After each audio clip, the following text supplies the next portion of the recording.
Good morning. You're now listening to Kingston Community Radio, airing on FM 92.5 and AM 920 WGHQ, Kingston, New York.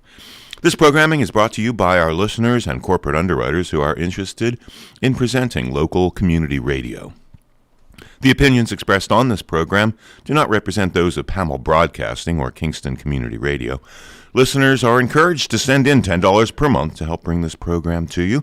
Mail your contributions to Kingston Community Radio, Post Office Box 4364, Kingston, New York 12402.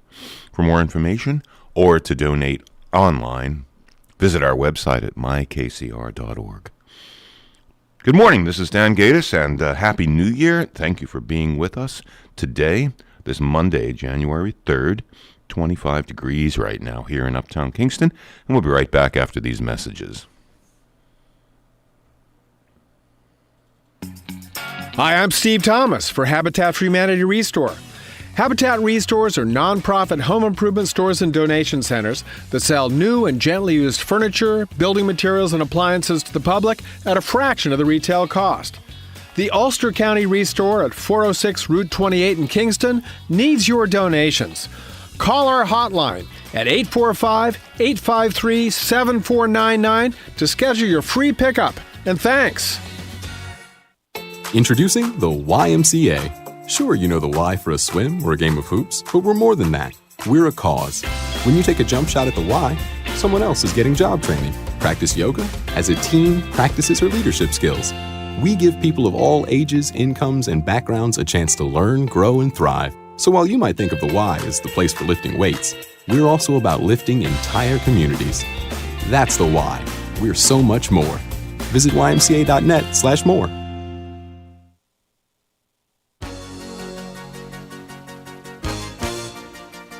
Hi, this is Shirley Stabe from Kingston, and I support Kingston Community Radio, and so should you.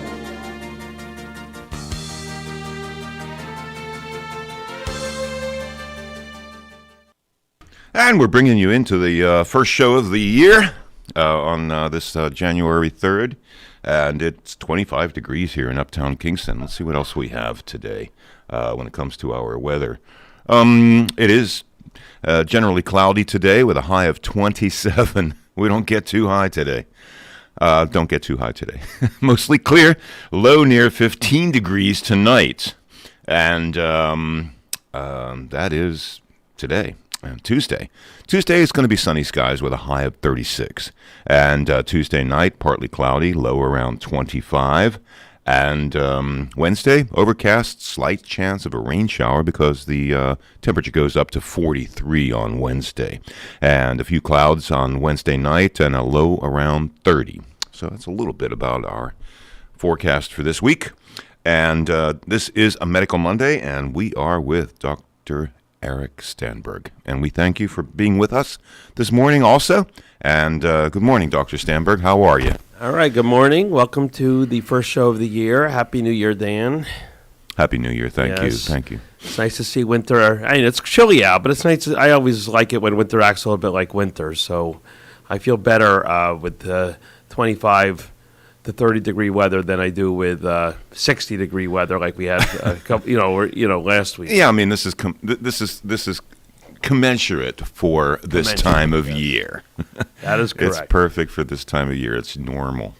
And it's also, driving in with it's still a little dark and it's so quiet. And, I guess it's always kind dark. Of quiet. Yes, it was. Yeah, Mm-hmm. before the dawn. But we're getting...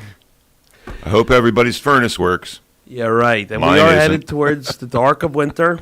And unfortunately, once again, when I'm preparing for this show the night before, or a couple days before, we have one thing that's going to dominate our discussion today because Thank you. There's no avoiding it. Update us, please, Right. Dr. Stanberg. And I look forward to a morning where I don't have to have it dominate our discourse for the day. We do have some other topics that we're going to get to, and we're going to kind of start with talking a little bit about COVID, and then we'll kind of return to a little bit later in the show as well. But we're at the midst of a really, really large surge, and perhaps one of the, it might be the worst yet, unfortunately. Dr. Stanberg? Yes. Is there what truths are there in the fact that the new variant, Omicron, Right. is somewhat way more contagious, like 100 times more contagious, but less severe? What truths are there in that? Right. That does seem to be the case, which is kind of a mixed report, right? I mean, it's much more contagious, but for the great majority of people, tends to be less severe. That being said, it's a big country, it's a big planet. There's still going to be people within that population that are going to have bad cases from the Omicron variant. We've been giving Greek letters to different strains of the COVID-19 virus since it began, and we're up to the 16th letter of the Greek alphabet, which is Omicron. Now, there literally were 15 other variants, not the most powerful here maybe in the country, but there were literally 15 variants before Omicron. We use the word virulent. Virulent is a microbiology word, a medical word to kind of describe how severe an infection can be. A virulent infection. So, for example, the last Greek letter that we talked about, and not even that long ago, was the Delta variant, which was rather aggressive and severe. There's been many other strains since then that weren't as threatening. I would say because Delta is the fourth letter of the Greek alphabet. So we've gone through 10 since then, and now we're up to Omicron. Yeah, I don't know my Greek alphabet well enough to know where we go next. I think epsilon is the last letter, no? What's the... Alpha, Omega. Oh, Omega is the last letter. Yes. Yeah, okay, there you go. My brother, bless him, pledged fraternities. He knows more about the Greek alphabet. That was part of the requirement My daughter is very conversant in Greek. She went to St. John's in Annapolis, and that is one of the requirements. Oh, interesting. Entree who? There, I didn't make a big deal about it, Robin. Dan did. Good morning. Good morning, Ms. Baker. Welcome to this morning show. We're kind of talking about the fact that we have to talk about COVID. I heard. Right. And all right, so the Omicron variant is let's see. It seems to have arisen in South Africa. So we're trying to learn a little bit about what happened in South Africa. And there are some signs that as abruptly as it showed up, it has begun to recede. That's the good news. Let's hope this is short-lived. We've had Dr. Froud on our show and some other infectious diseases. Yeah, not to plug the book, but that's what he said was going to happen. What did he say? Let's review. He said that the virus doesn't want to kill its host. Right. That the variants would be less virulent and more contagious. There's a degree of anthropomorphism going on. We're going to extrapolate things onto a virus, for example, that we ourselves experience. We have an innate desire to survive, whether literally, so we live long, or our progeny. We have a desire to kind of replicate our children. Yes, for our children. And a lot of virologists and infectious disease specialists do believe that viruses, even though they don't kind of have a brain per se, kind of have some sort of desire to propagate and live throughout and forever, basically. Right. His reasoning being that if all the hosts die, then the virus dies. Mm-hmm. So the virus doesn't want to kill it. Exactly. Virus in a way wants to. The first run through was like, well, this didn't work. So he talked. Yeah, I've been using that a lot. He talked about. I love this. He talked about the Russian Flu Epidemic of 1888, and how I guess they're able to go back and figure out that this was not a flu virus, but a COVID virus, despite being called the flu virus. And he felt a lot of parallels between that. And it was like this family tree scenario where they could scientifically go back and trace it back, like kind of how you can trace back to your great-grandmother and your great-great-grandmother. And right. Interesting science and interesting history, and how this infection kind of did a couple laps before it kind of receded into just being a regular virus. And that's what we're kind of hoping for. But the question is, how long is that going to take? A couple of major differences between 1888 and now. One is we got a lot more people on this planet. Number two is we travel a lot more. At the same time, though, we do have some treatments, and we have prevention that we're trying to implement with vaccinations and other precautions. So and more therapies too. Therapies, yes. That being said, we'd prefer not to use the therapies. We'd prefer to use the prevention. Right. It's one of the themes of this show, I think, from the beginning. Myself being a little bit on the defensive when I hear traditional doctors like myself don't want to really prevent disease because then we'd be out of business. And the answer is, of course, we want to prevent disease. Exactly. One big question that comes up because it happened within our families is how much of our antibodies are passed on to our progeny, our kids, when they're born? The answer is a good deal. A good deal. So that's why the Russian flu hasn't come back. For instance, maybe. I think you're speaking. I thought you were asking a question about with a pregnant woman, for example. Yes, I am. She will pass antibodies literally through the placenta that will protect her infant, and then she will also pass antibodies through her breast milk if she breastfeeds to give added protection. If for instance, she's 3 times vaccinated, right. That actually passes through for the child. And actually, the COVID vaccine is approved and recommended for pregnant women. Yes, right. And I had a patient within the past week or two that came up in discussion, and I hope she got the vaccine because I encouraged her to do so.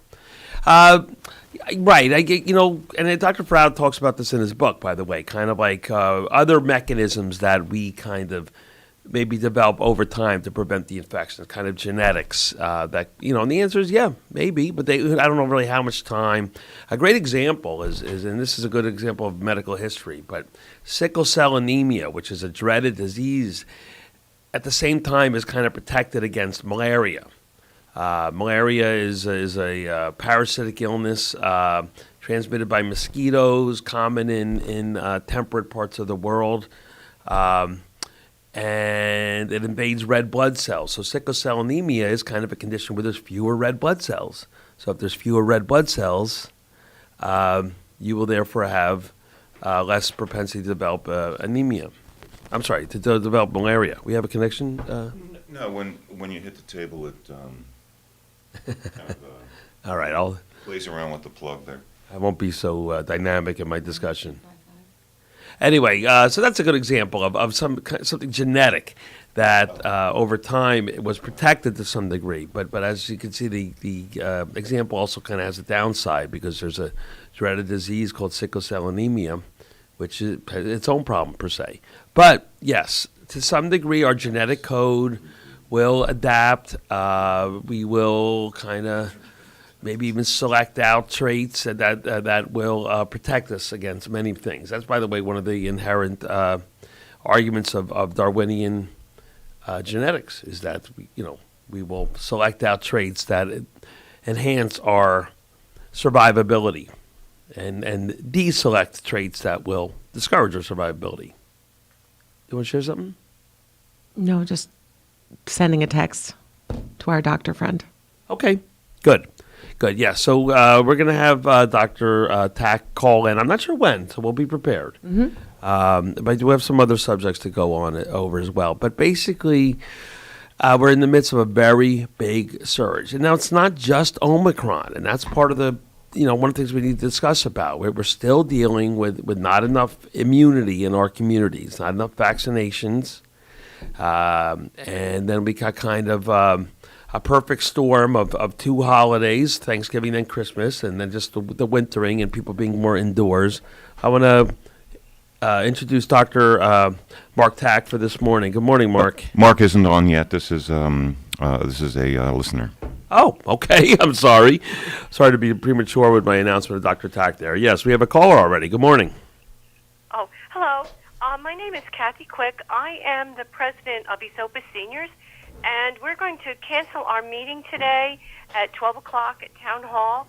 We're just concerned about the recent COVID surge and people, socializing a lot over the holidays. So I'd appreciate it if you could share that information. Yes, I'm glad you listened, and I'm glad you're calling in. I think that's the absolutely correct thing to do. Anything that's kind of really not necessary, perhaps we should adapt for the time being. So thanks for calling that in. So that's the Ysopus Seniors meeting. I'm sorry, Kathy? Okay, thank you. Thank you. Much. All right, thank you. All right. Is there something else? Well, our cup runneth over. All right, good morning. Who's this? Good morning. Oh, this is Dr. Tack. All right, good morning, Dr. Tack. How are you? You sound tired. I'm awake, so it's a good morning. Okay. Mark Tack and his colleagues have been working so tirelessly at this point on two. They worked amazingly hard to begin with. Like they needed this, and they've been working so tirelessly over the past, wrenching up on the 2-year anniversary here. So how are you doing? Did you have a long weekend? I left the hospital about 8:30 last night. So, yeah, I would say so. Yeah. But, yeah, it comes with round whatever we're up to, 4, 5, 6, I don't even know anymore. Right. So I'm glad you called in. We wanted to talk about what we're in for over the next who knows how many weeks, right? What do you think? Yeah. Well, I don't know what how long this will play out, but it's certainly,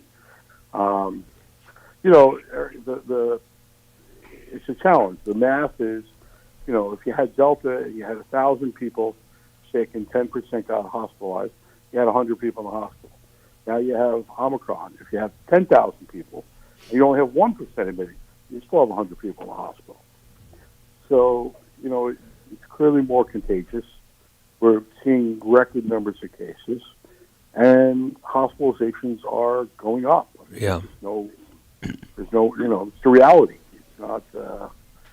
I think the hard part right now, and I'm sure you're experiencing this, is we've gone to this point where it's not just the volume. The nurses and the doctors are feeling it, and in some cases, there's even a certain amount of belligerence or difficulty among some of the patients we're trying to take care of. That's right. It doesn't make it easy. Yeah, that doesn't help, right? No, it doesn't help. 2 years ago, the healthcare workers were being applauded as they walked in and out of their hospitals.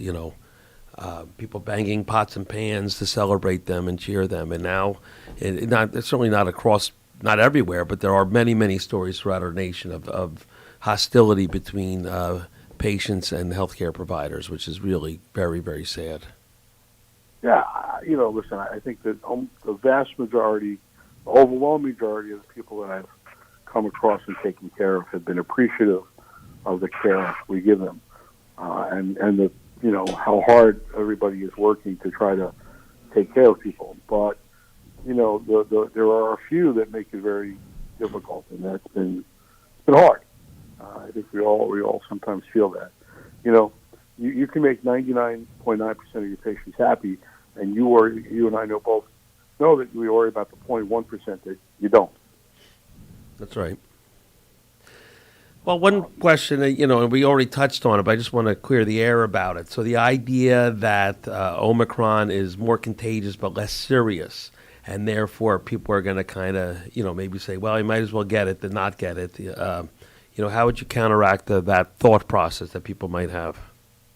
Well, so it's still there. There's still this randomness of, healthy people who don't have lots of risk factors who land up very, very sick.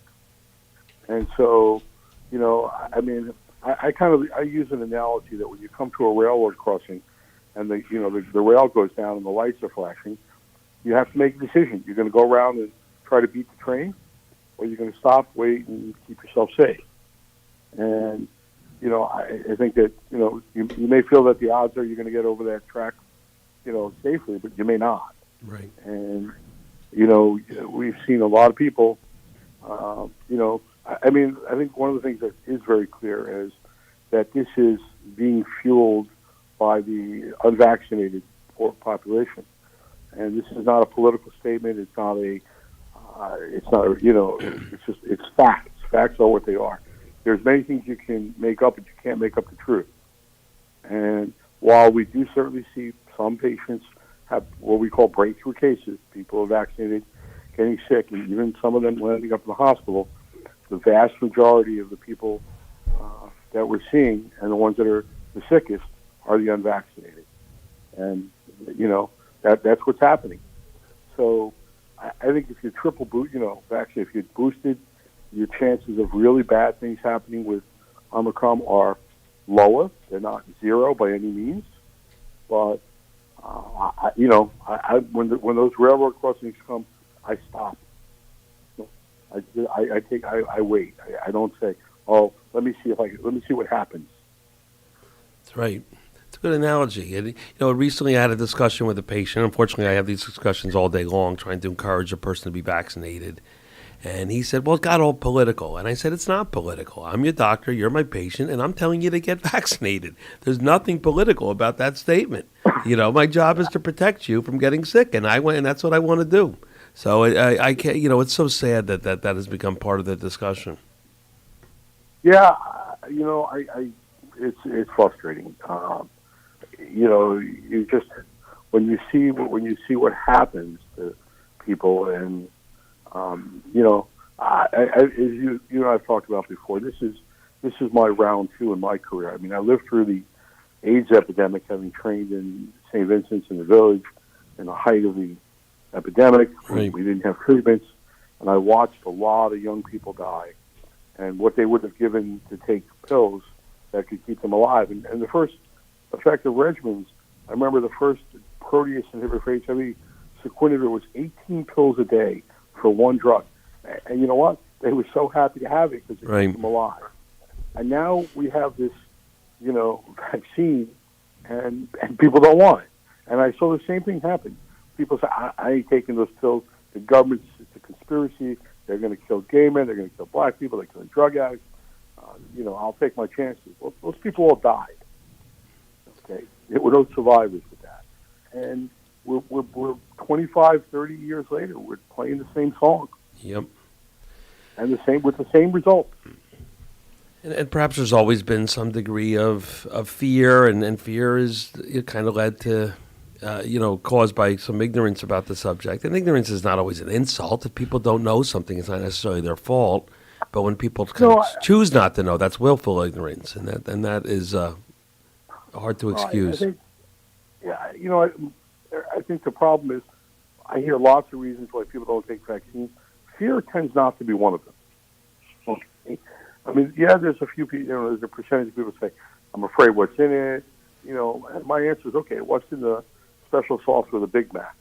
What's in there? Because I don't know what's in that. What's in a hamburger roll? What's the special ingredients in Coca-Cola? I get it and I don't, because I just think that you don't want to put yourself in harm's way. And people are paying with their life. Particularly frustrating is people who are being told bad information, and when they face the consequences of it, it's too late. That is true. By the way, Robin, have you said good morning to Dr. Tack? Good morning, Dr. Tack. Good morning. I miss you. Yeah, I miss you too. So just to clarify, just working in the general public and people with their questions regarding COVID, the new recommendations, it's become dizzying to catch up with all what new recommendations are. But what can you clarify for us this morning? If you have an exposure to COVID, what is your recommendation for quarantine, and where are you on testing as far as how often and when? Well, listen, I think that it's a loaded question. So let's start with the simple one, because I'm not particularly a fan of the new guidelines in terms of, quarantining and particularly staying quarantined if you're positive. The guidelines for if people are positive, everybody's talking about, it's only 5 days. Well, it's not quite that simple. The guidelines, if you read them carefully, it's 5 days. If you test negative for day 5, then you're asymptomatic, and you have to wear a mask every place you go for the next 5 days. Well, people aren't going to do that, and because of that we're going to continue to feed this surge. And I don't actually agree with this. I think that this was a political decision, not a medical decision, and because we have cancellations in airlines, we have businesses that can't stay open. We had the New York subway line shut down for a day last week because they didn't have staff. And I understand the challenge of keeping the country moving, but I don't know that when you're in the middle of an exponential surge, you say, let's lighten the criteria for preventing transmission.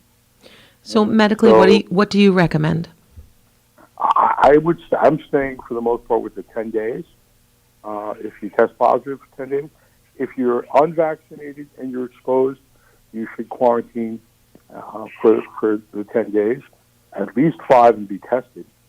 And if you are exposed and vaccinated with this strain, I would probably say you still want to really quarantine yourself if you're not an essential worker. And when I mean essential, I don't mean just, and I don't mean to be disrespectful to anybody, a cashier or somebody. I mean, if you're an ICU nurse or a police officer where there's no one else to work for you, I'd be masked. I'd be cautious. I'd be careful. I had an exposure last week. I was in an N95 mask, but we had somebody around me who we found out later that day tested positive. I was around that person, but I was in an N95 mask the whole time, and I still felt at risk. And yesterday, I had a chance to see my son and his wife, who I haven't seen for quite a while. My son is an infectious disease fellow at Georgetown these days, and they were up. And so first thing I did yesterday morning after I woke up was I went over and I got tested. So at least I knew that, an hour before I saw them, I was negative. I mean, we are having a problem with availability of testing, right? I'm not so sure how to counteract that. Yeah. Well, I think you have to, there's going to be a lot more testing available. I think there's millions of kits. I know that the Ulster County Health Department was giving away kits at City Hall. They give out, tens of thousands of kits. The county has a large number of kits. There are centers. I mean, we have been, as you know, providing testing for our practice, predominantly for our patients, but when we can, we try to help other people as well. For months and months, years, just a year now. I think that I think you have to really go online and look at where the free test kits are available. The schools apparently are getting tens of thousands of test kits now. I think testing finally is starting to catch up. Although I do understand what you're saying, that the people have hoarded the home test kits. They show up on the shelf at CVS or Walgreens and they're gone really quickly. But they are giving them away, and I think Dutchess County is doing the same. So people can go online reach out to the county and maybe get access to a test. Yeah, absolutely. Call your provider, call their place, go on the county website. I think testing is certainly more robust now than it was even just a month ago. Yeah, what happened to me, I was online over at Walgreens not that long ago, and I saw the test there. And I asked them, what's the limit? They said 4 boxes, so that's 8 tests. Roughly almost $25 a box. I did need them, and I wound up using them because 2 of my kids tested positive. But I did purchase 2 boxes. I really resisted the temptation, which I guess is a human temptation, to just stockpile, which was to buy all 4 boxes, right? So we have to try to avoid that type of behavior. Well, I think the other thing that we haven't heard a lot about in the last week is the Pfizer pills have been shipped to pharmacies. There's limited supply, but it should become more available day by day, week by week. There is it's an emergency authorization, so there are some very strict criteria as to who qualifies to receive the prescriptions. But their preliminary data was 89% protection against progression to hospitalization and death. There was also, I'm sure we all have heard that the Regeneron and Eli Lilly monoclonal antibodies don't work as well against this strain, but the AstraZeneca GlaxoSmithKline one does. I know that both Nuvance and Health Alliance have a very small supply of it, but we are trying to prioritize high-risk patients to try to prevent them from progressing. And actually, what no one's talking about is Evusheld, which is a pre-exposure prophylaxis. And that's two subcutaneous injections of a monoclonal antibody that is designed to protect people who, for legitimate medical reasons, either won't respond or can't get a vaccine. It is not going to be given to people who just say, I don't want a vaccine, I'll take the shot instead. But for people who have diseases where they have what are called B-cell depleting illnesses or take certain medications like rituximab or stem cell or solid organ transplant patients, they can qualify and get these monoclonal antibodies before they even get exposed to COVID in order to prevent, what can be a very serious illness. I did see 2 people yesterday who were on rituximab who were admitted to hospitals with COVID. So that we should emphasize that the list of people who should not get the vaccine for legitimate medical reasons is really pretty narrow, though, right? Well, you mentioned a few diagnoses.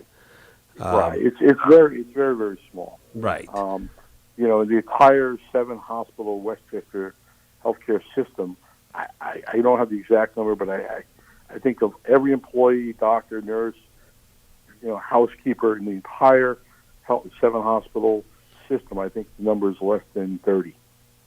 Okay?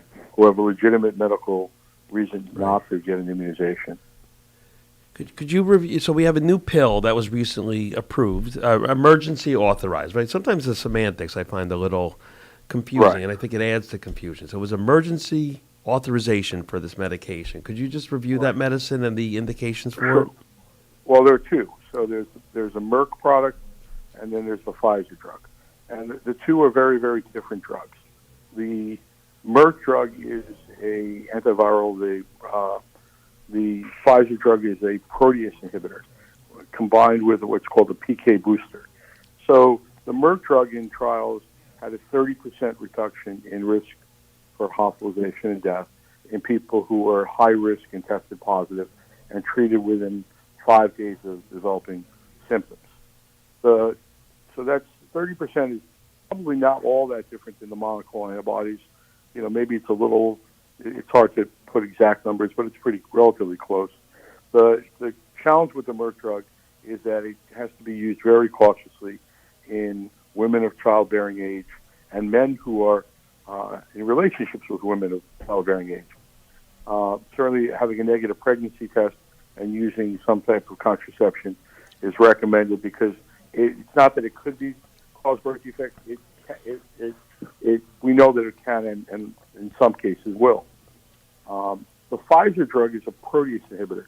It's modeled after medication. The technology is what we've been using in HIV since 1996. So that's 25 years. And that drug had an 89% protection rate against hospitalization and progression to death in ICU care in, again, patients who tested positive who were considered at high risk, and I'll go over that in 1 second. Sure. And when it was started within, the first 3 to 5 days of symptoms or testing. So the high risks are A, unvaccinated, B, people over the age of 65, 3, people whose BMI is elevated, and we can debate what's appropriate for BMI, but I think their criteria was over 25, which is probably 90% of the country. Diabetics, people with COPD, lung disease, asthma, heart disease, people who are HIV positive, people who are immunosuppressed with long-term steroids or immunosuppressed for other reasons. And that's an important concept because people tell me, well, I'm tired, my immune system's down. That's not immunosuppressed. Immunosuppressed is, legitimate defects or problems with your immune system as measured by, medical tests or by medications that are specifically suppressing your immune system. Okay, so you did say, so people have to meet maybe just one of those criteria. They don't have to meet, or they have to meet more than one of them. If they meet any of those criteria, Okay. They have to test positive, has to Okay. be within 3 to 5 days, and they have to be at high risk to progress. And that includes unvaccinated individuals. That's enough to gain approval for the medication. It's one of the controversies that, and this is an emotional one, is some centers, especially with monoclonal antibodies, with a very limited supply of the new effective one, have said, well, we're going to target unvaccinated people who are positive as a first criteria. And I say on an emotional level, and this is, I will clarify it, I would have a very hard time telling a 64-year-old diabetic with COPD who did everything right and has, been vaccinated, that he can't have it, but some obese, chain-smoking 35-year-old unvaccinated can have it. Right. And I know that's, I may get some heat for that, but it's... Well, we're allowed our feelings. I mean, by the way, we might think those thoughts, but it doesn't come into practice. No one is going to deny any care. Is correct. That is correct. We treat everybody the same. I don't look. One of the things that I tell myself every day is that people made a decision to get a vaccine, not to get a vaccine, or get a vaccine doesn't mean that they don't get treated exactly the same. You cannot. It's not my place to play God. Right. It's not my place to judge people. It's not my place to inflict my beliefs upon them. So no, that is clear. We do not. Right. We don't make.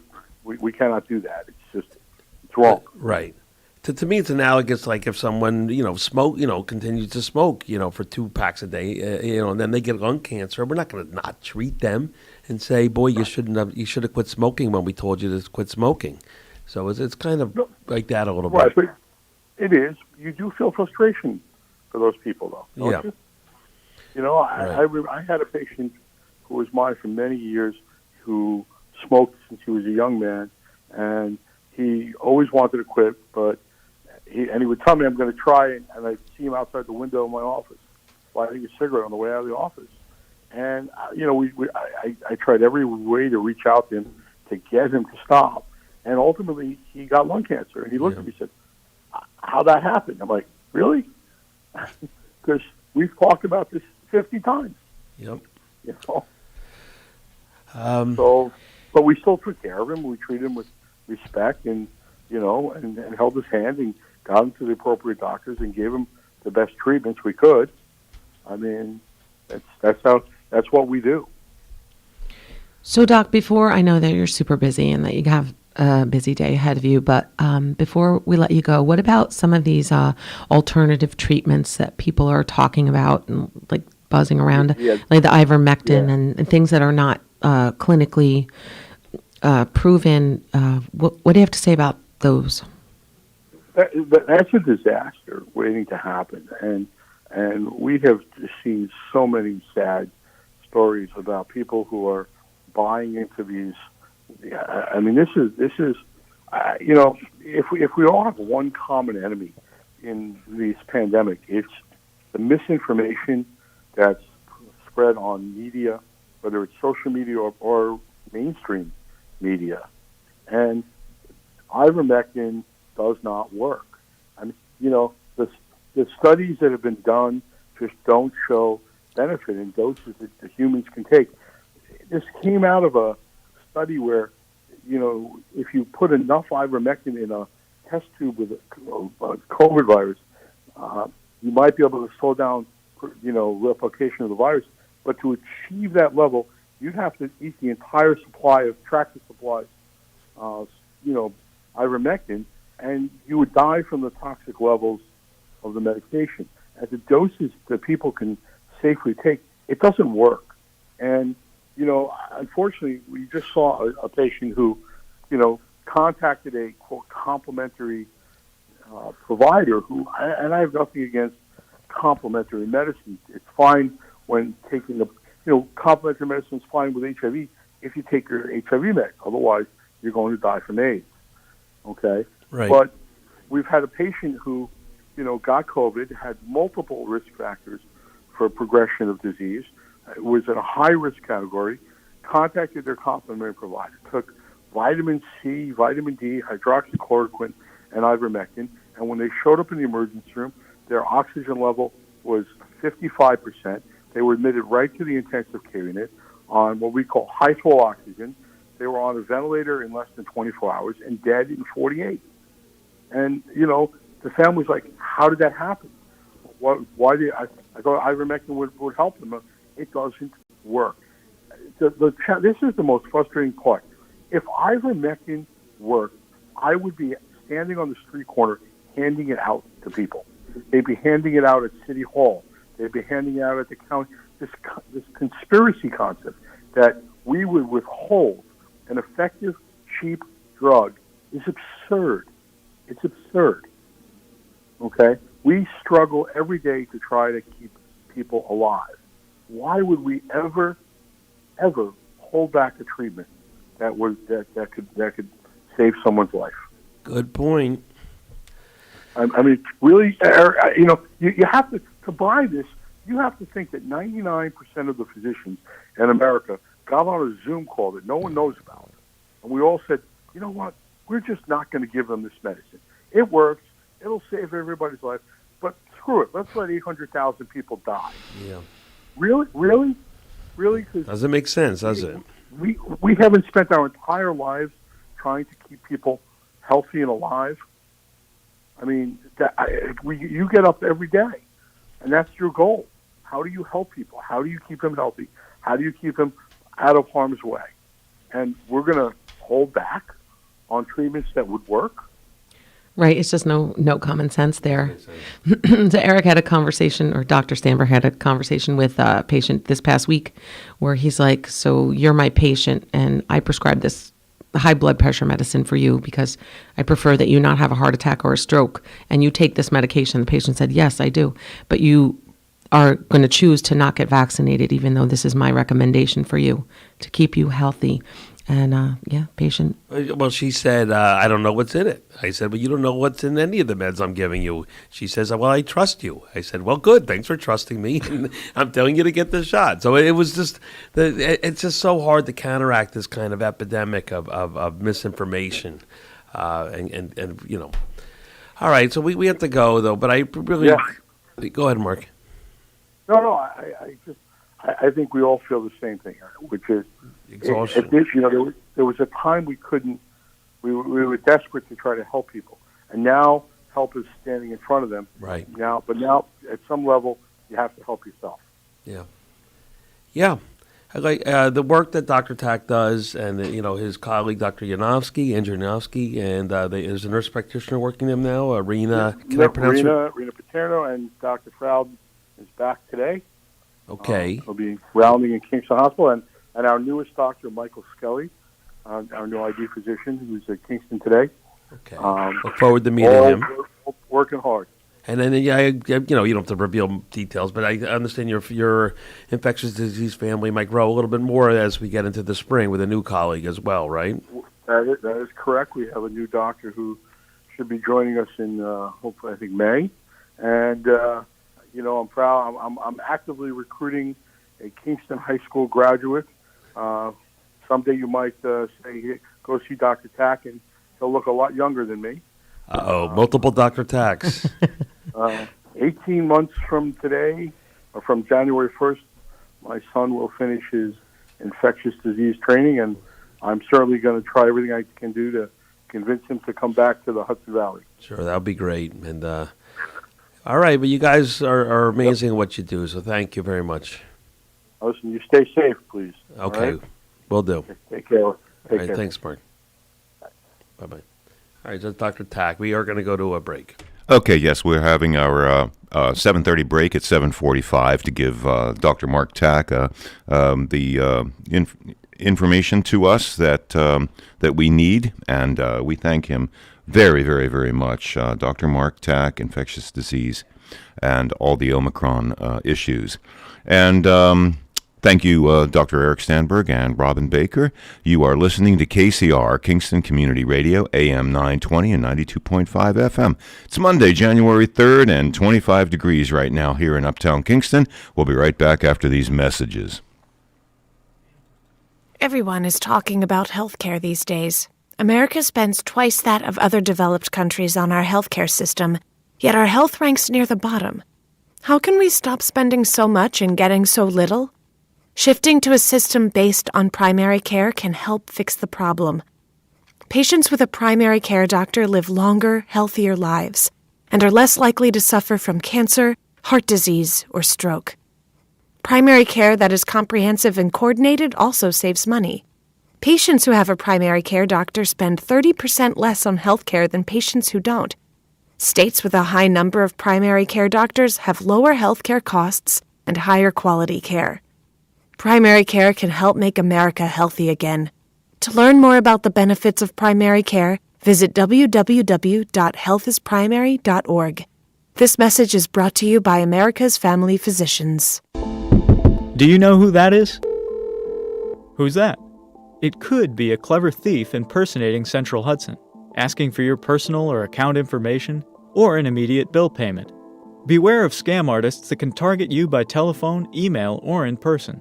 Don't provide personal information to callers or open email attachments. Ask to see ID. If you're ever uncertain about an inquiry, contact us. Don't fall victim to a sinister scheme.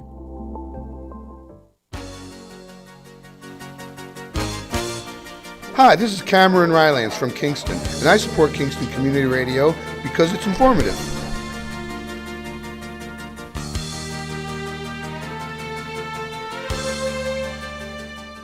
And you're with us here at KCR, Kingston Community Radio, AM 920 and 92.5 FM. This upcoming portion of Kingston Community Radio is brought to you by Central Hudson. Our call-in number is 331-9255, and thank you for listening to us today. And we're going to get back to the on-air studio for about 15 minutes and then do our 8 o'clock break. All right. Thank you to Dr. Tack for calling in. Gosh, they're working hard. I guess we're all working hard, to be honest with you. So if the listeners are curious, what does that mean that you're an infectious disease doctor? Why does that make him an authority in this area? Well, it's in a way, it's in the title, by the way. It's interesting how like that type of doctor hasn't had like a real title, you know, like you have a rheumatologist, a cardiologist. There's, I don't know. It's never an infectiologist or whatever. It's an infectious disease specialist. Yes. But they specialize in infections. And infections can be bacterial, can be viral, can be fungal, can be parasitic. There's a few other categories of types of infections. So most of the time we're talking about bacterial and viral infections. So these doctors will be called in as a specialist, like if a person's admitted to the hospital with what kind of issues? Right. Any serious infection, like something called sepsis. Sepsis is kind of a syndrome of overwhelming infection in the body, but sepsis can be caused by many different things. Common causes of sepsis would be pneumonia, a urinary tract infection, something intra-abdominal, a ruptured colon, for example. So they're frequently used for serious infections. We in another era, we talked a lot about antibiotics. And over-prescribing of antibiotics kind of leading to resistance. So they have helped us with treating resistant infections and also kind of judicious use of antibiotics. There's some amazing antibiotics out there, but in a way, when I work in the hospital, there's a little oversight about what I can order. I'm not a specialist, and then by the way, I welcome that oversight, because I want to use this product responsibly. Right. I have a good friend who has severe allergies to antibiotics, and of course, if you're allergic to the common antibiotics, you can be treated like a regular person would be if you just get a common illness, like something that you would just give somebody like just a regular antibiotic for. They can't take them because it makes them sick. So they actually have these like things where they can desensitize you. Yes. and Right. And by the way, they've also recently, Dr. Tack and colleagues, kind of analyzing allergies. People, for example, say they're allergic to penicillin. When you ask, well, what happened? Usually there's not much of a story. Well, I was given to me when I was a kid, and something happened, and the doctor. It's always very dramatic. The doctor told my mother to never let anyone ever give that antibiotic to me again. So they actually kind of analyze that, and there's certain testing that can be done to confirm a penicillin allergy. Because if you're not allergic and it's the right treatment for you, you should receive it. because the truth is, this is a good medicine, right? It is a good medicine. So they're also used to sometimes clarify allergies. What else would they? HIV is a viral condition. Infectious disease doctors are specialists in treating HIV. Hepatitis C is another common viral illness that sometimes a gastroenterologist might treat hepatitis C infection, or because it also is part of the GI system, the liver, or an infectious disease doctor. So you do see some crossover in who handle certain problems sometimes, in medicine. Lyme disease is, again, I haven't heard much talk about Lyme disease in the year of COVID, but, Lyme disease is a common infection in our area, and I always tell patients the great majority are easily diagnosed and easily treated, but when it's not so easy, that's when you call in the infectious disease doctor. And there's a lot of stuff about Lyme disease, people, controversy. So I do sometimes use the infectious disease consultant to resolve the controversy. If I say to a patient, here's your, you need 2 weeks of doxycycline, and that's kind of all you need, and you'll be okay, but they're still not sure, I might obtain a consultation to get it's kind of a second opinion, so to speak, and I'm all right with that. If sometimes the patient says to me, well, what's that doctor going to do? And I'll say, well, they're either going to agree with me or disagree with me. Either way, it's going to be helpful. So that is one reason to refer to an infectious disease specialist, or just a specialist in general. Two good trained minds in the room instead of one. Well, it's okay. There is a phrase: a good physician is never threatened by a second opinion. So just keep that in mind. If it ever kind of comes up and someone starts getting a little defensive, maybe a little angry, I don't know that. I shouldn't have used the word good, because there still might be a good physician who gets defensive at the prospect of a second opinion. Well, it's a little bit of semantics there. I mean, right. But if someone says, I'm not sure, and I haven't really answered all this patient's questions satisfactorily, or if there's some in my thought process, something I'm not really comfortable with or sure of, that's right. why You'll welcome a second opinion. Right. And second opinion, I guess also we talk about semantics. So in my context as a primary care physician, a second opinion would be a consultation with a specialist. So, I'm not going to refer the patient to another primary care doctor, I guess in the world of specialty medicine, like for, oncology, cancer treatment, for example, a second opinion would maybe be another oncologist, which is kind of common when people have serious problems like cancer. They do seek second opinions. So I worked a couple days in the hospital, Northern Dutchess. The approximate percentage of patients at that hospital with COVID are about 25% now. That's high, and it's gonna get higher.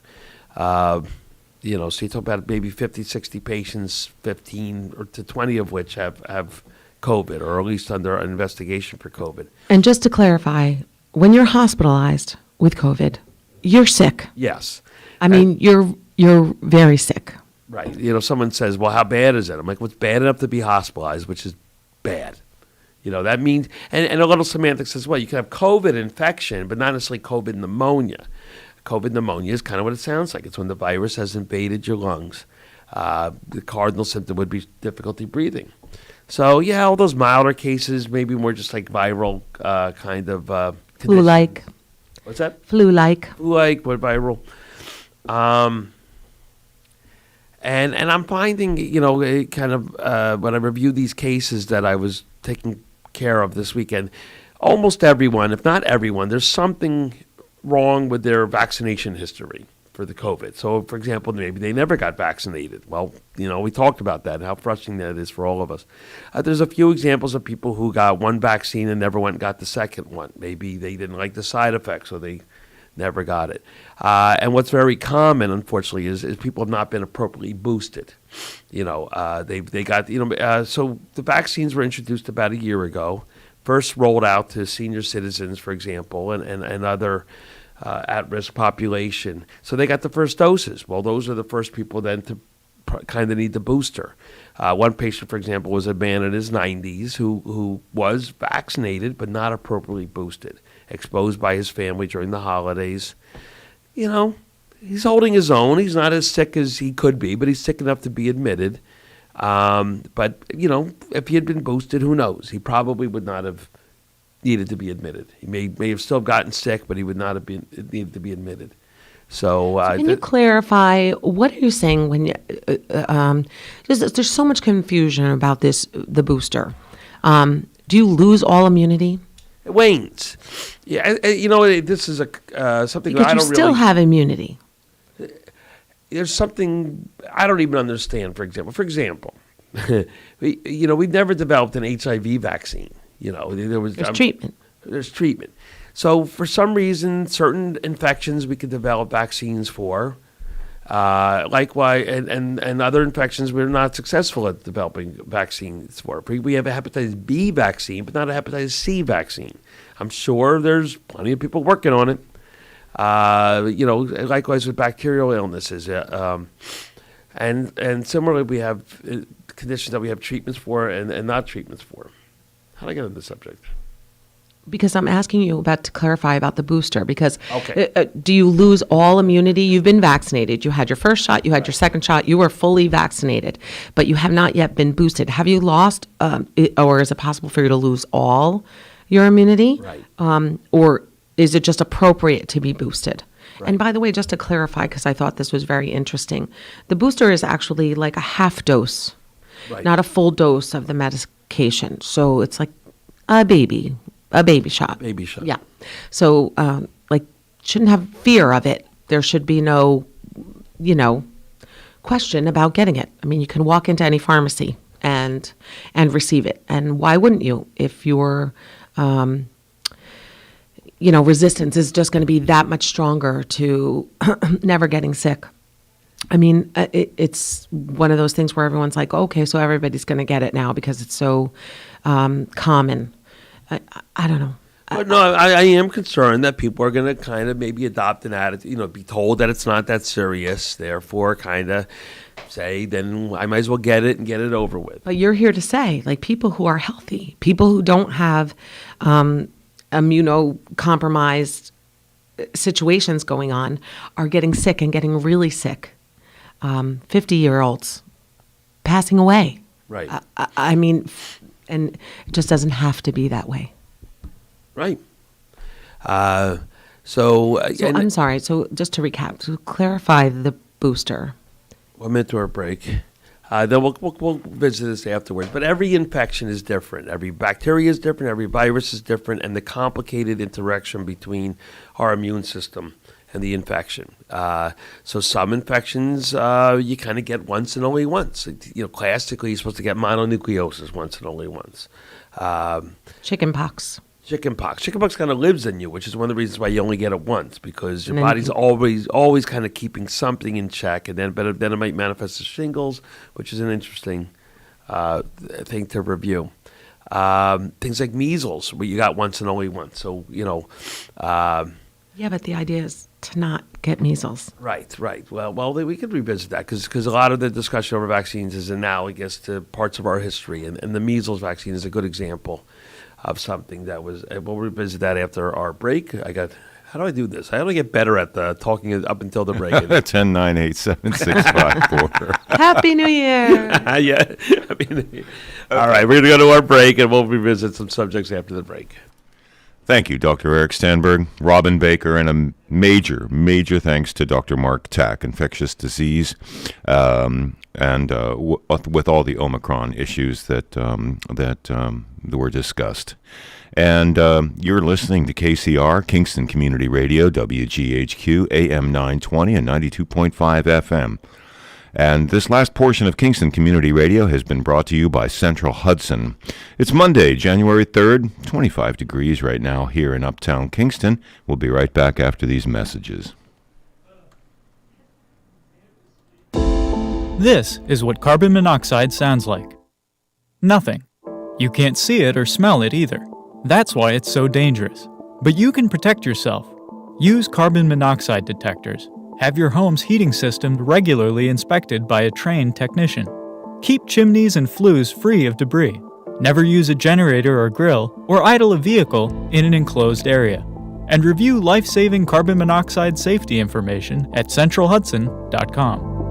Tom has been a teacher for over 40 years. One day, I think one of the students had asked the question and he didn't remember the answer. And I also noticed that he was letting his class out earlier than they were supposed to let out. I was really starting to worry. Levi and I talked about how it would change our lives, but he was there beside me. When something feels different, it could be Alzheimer's. Now is the time to talk. Visit alz.org/ourstories to learn more. A message from the Alzheimer's Association and the Ad Council. Hi, my name's Maggie. I'm from Copiague, and I support Kingston Community Radio, and so should you.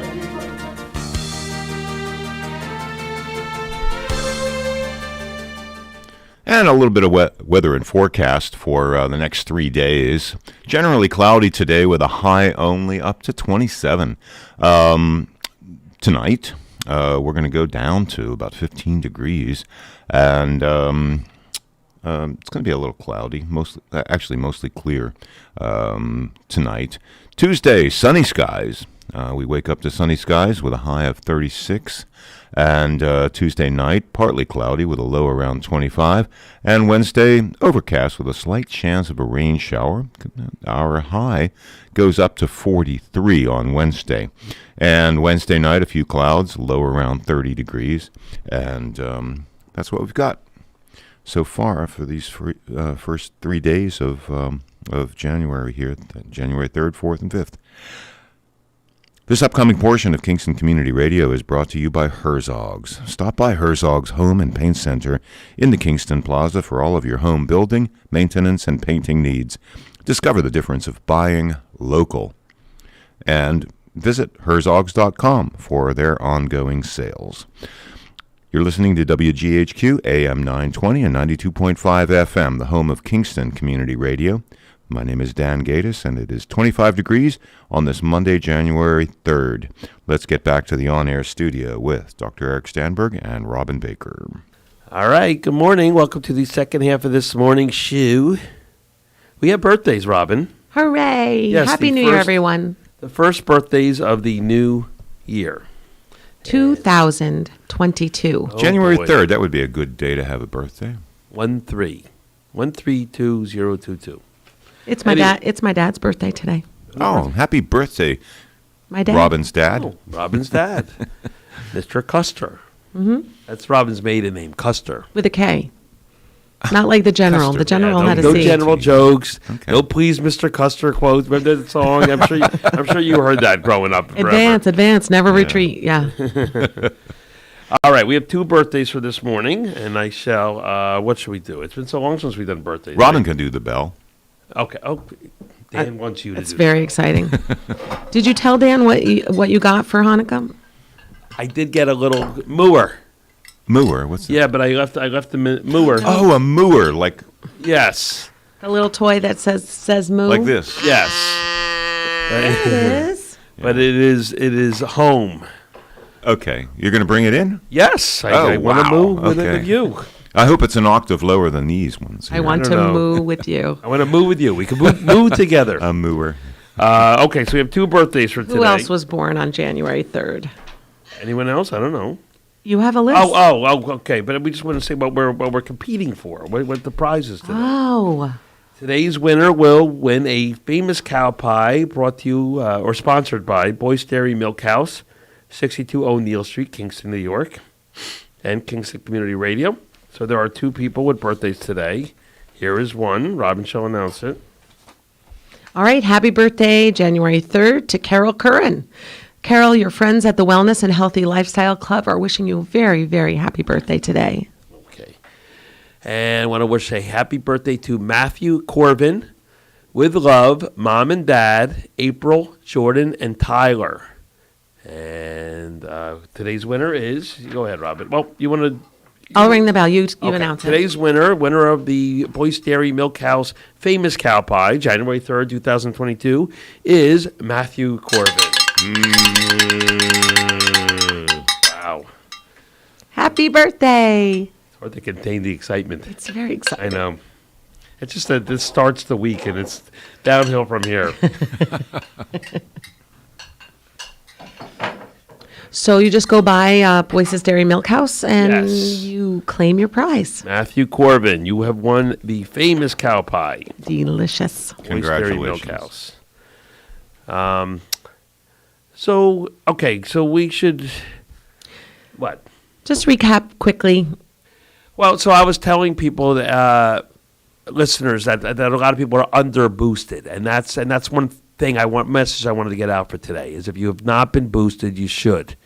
All right, that's the best thing you could do to protect yourself against not so much the Omicron infection, but a serious case of the Omicron infection.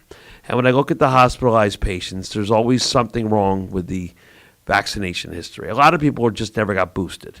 So, when you ask, yes, you got vaccinated. When did you get vaccinated? They said, I got vaccinated February of 2021. That's almost a year ago. Should have been boosted. All right. So if you have not been boosted, if you know anyone who's not been boosted, tell them to get boosted. Robin, you were boosted recently over at Nico's Dedricks, right? Yeah, we went to Nico's. And how was your experience scheduling that appointment and having it done? Easy peasy. No problem. Just call. And I know that you can just you can walk in at pharmacies. I know Walgreens and other pharmacies are just having walk-ins. Easier though I know Best Buy has the booster. And it's a half dose and no side effects. I didn't really experience any side effects at all.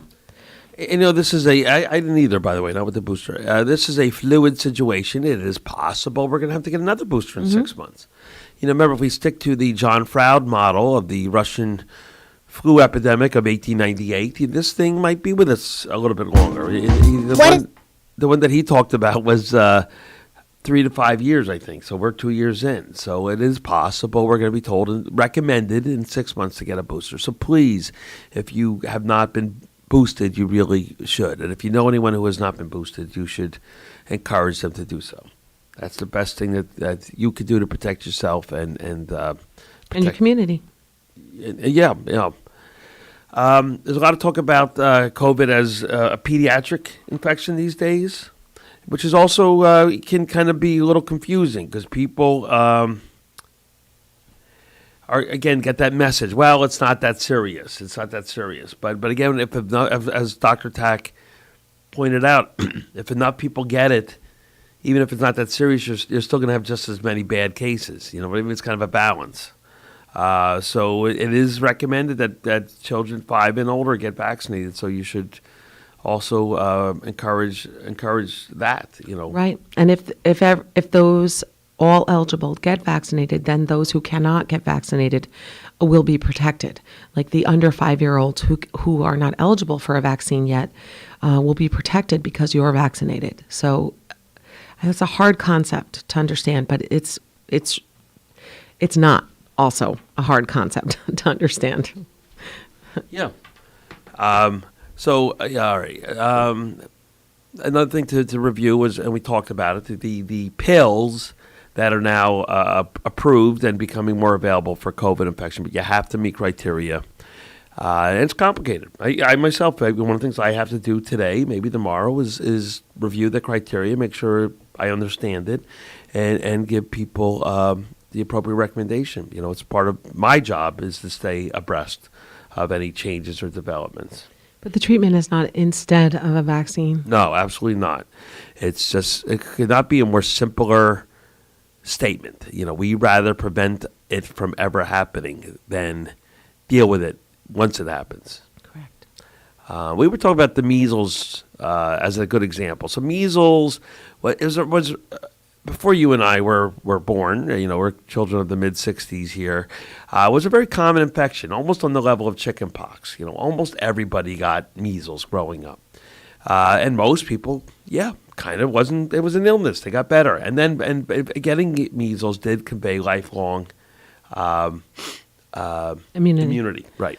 So the point now, when you look at immunization guidelines for measles, if you're born before usually 1957, it's usually not required that you get vaccinated because the assumption is that you probably had it, and you therefore don't need it. Right. And most people didn't pass away from it, but some did. Yeah. Well, there were a lot of people that got it, and within that, there were bad cases. People that developed an encephalitis and succumbed. And then also other lifelong complications like blindness, for example. So if you turn back the clock and you want to do that, get this attitude that measles was no big deal, the answer is it was a big deal. So it just isn't anymore. Right. It still shows up, right? Remember, before pre-COVID days, we had some discussions about measles. Certain pockets of. Isn't there an outbreak in New Paltz, the college? It was interesting. I seem to remember SUNY New Paltz having a little bit of problem with mumps not that long ago. But yeah, measles is very contagious. So if the immunity dips below a certain level, and it's a high level, like 90%, I wish Dr. Tack would, he probably knows these numbers more exactly. You run the risk of measles showing up in a community. So particularly when you have certain pockets of communities that have lower vaccination rates, it's a risk. So measles, it's analogous to COVID to some extent, in the sense that it's very common and a lot of people are going to get it, and still some people get seriously ill from it. However, the measles, you get it only once in your life. So if you were to get measles, it would convey some sort of lifelong memory of your immune system to prevent it from happening again. We don't. You were asking if, why does that happen to some things and not other things? The answer is we don't really know. It's very complicated. It has to do with the pathogen itself, the virus or the bacteria, and the immune system. So that's why. Gotcha. All right. So understand that there's potential treatment.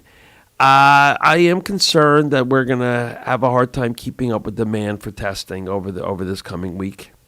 I do think a reasonable place to start is with your healthcare provider, but it's getting difficult to obtain testing for people without symptoms. That's right, which is difficult for people because it's being required for all kinds of things, and certainly for any kind of travel at all.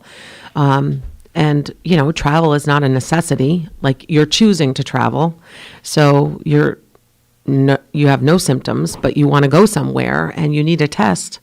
But kind of they're pulling back on those availability of that, and the rapid tests are not accepted. So, yes. Now, look, I accept the rapid test. Rapid test is kind of like a home pregnancy test. If it's positive, it's positive. So a test will have a control. A control is a way to determine that the test was done right. So if that control line shows up, the test was done right. So when you look at a home test, whether it's a pregnancy test or a home COVID test, you're looking for two lines. Usually the control line is blue and the test line is red. So if your test shows two lines, it's a positive test.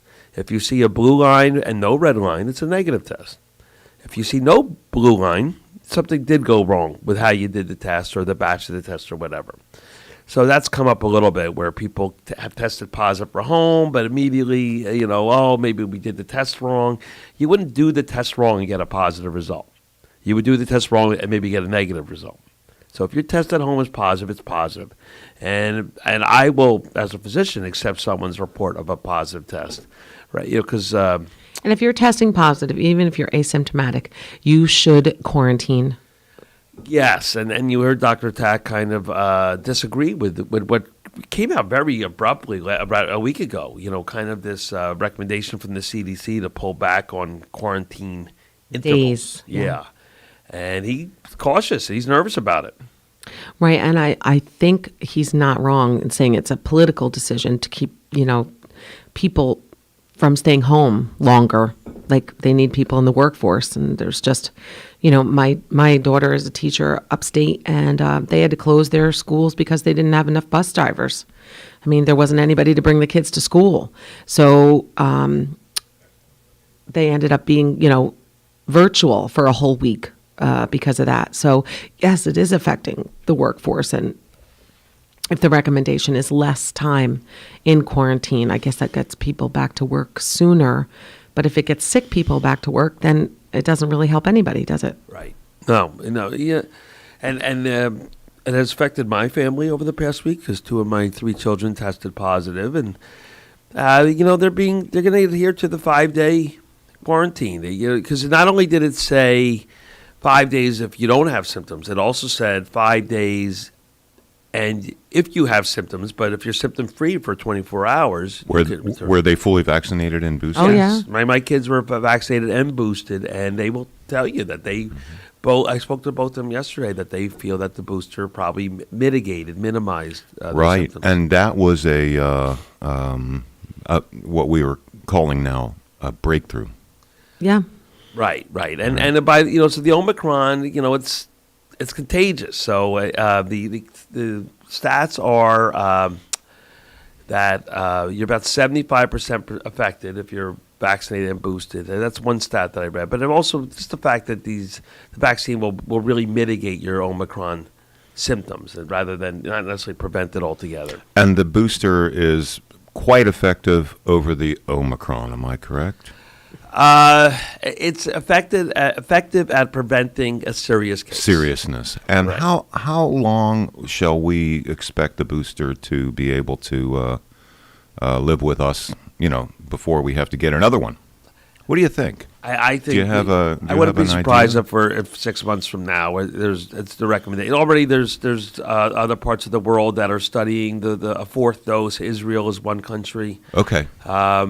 So I think it's just a matter of time, whether or not it's a 6-month interval or a 9-month interval. Who knows? Right. Okay. I always think in 3s. I like 6 and 9. It's funny. Some doctors think in 4s, 4 and 8. Well, it goes with a 30-day calendar. Right. I always say come back in 3 months, 6 months, 12 months. I usually say. But anyway, I think we are going to at some point have to get another booster. Our boosters are going to dwindle a little, and then we're going to need something about 6 months to 9 months. And this other issue is does the vaccine have to be kind of modified? For example, kind of almost like the flu shot. Does it have to be adapted for variations? That's one of the reasons we have to get an annual flu shot. I remember the H1N1. Remember that? That was 2009 or whatever. That was a strain of the flu that showed up. And it was not planned for the regular flu shot, and it did cause about 50,000 fatalities, I think, in our country. It pales to the, 830,000 that we're seeing now, from COVID. And what happened that year was that the CDC and in conjunction with private companies had to kind of issue a urgent other type of vaccine.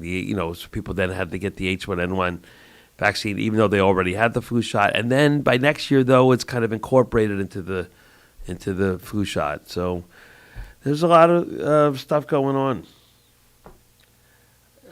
What do you think? I did wanted to go over some other topics. Yeah, let's talk about some other things going on. I wanted to talk about cannabis.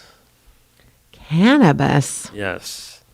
Because this is, marijuana, Very popular. It's got a lot of different words. We call it all kinds Legal. of things. It is it legal now? I've lost track. It's been moving so fast. I guess it is kind of legal now, right? Yeah, you can grow it. Like you can have up to, I think it's 4 or 5 plants, right, in your own. I don't know. I think, I think that's correct. I mean, callers can call in and correct us, but I think that's correct. And, obviously it's a medical show, so I wanted to focus on the medical aspect of cannabis. Medical marijuana, you can't prescribe that unless you have a specific license to do so. Right. You have to get training. And I never obtained the training for a couple basic reasons. One was I felt it was kind of not being done right. I mean, I practice medicine to a very high standard. I try to prescribe medications that are studied and proven or felt, or at least there's a very strong consensus that things are effective. The medical marijuana was kind of by-skirted all of that. What else? I also felt it was going to be a flash in the pan, medical marijuana. The trend was going to be towards some sort of legalization, therefore making medical use kind of almost obsolete. So am I going to prescribe a shot of whiskey, or someone going to just go out and get some whiskey? Right? Okay. All right, so cannabis. So these are some basic stats. Prevalence. So one study said 15% of adults in 2017 used cannabis at some point. That is, I guess it's 5-year-old data now, so who says? About almost 20% of users will develop what's called cannabis use disorder, which is kind of an addiction. And this is something that's always been debated. Is it addicting? Is it not addicting? And how do we define addiction? It's, as I always say, not that easy to define. It's complicated, but addiction usually means that a good portion of your day, of your life, is spent kind of either consuming something regularly or at least thinking about consuming it regularly. And addiction is also defined as having a withdrawal syndrome of some sort. Even caffeine, has a withdrawal syndrome. People who drink coffee regularly and then try to go 2 to 3 days without it will feel something, And so the cannabis use disorder, about 20%, but it's actually especially common in adolescents within their first 2 years of use. One point to note is that the potency of the marijuana plant has increased dramatically. So this is not your father's marijuana. This is not even your grandfather's marijuana. It's not the old Mexican. So THC, which is pretty much the active ingredient in marijuana, was about 1.5% in the 70s. Now, and by 2008, it had been modified and selectively bred to be 8.9%, and in 2018, at 21%.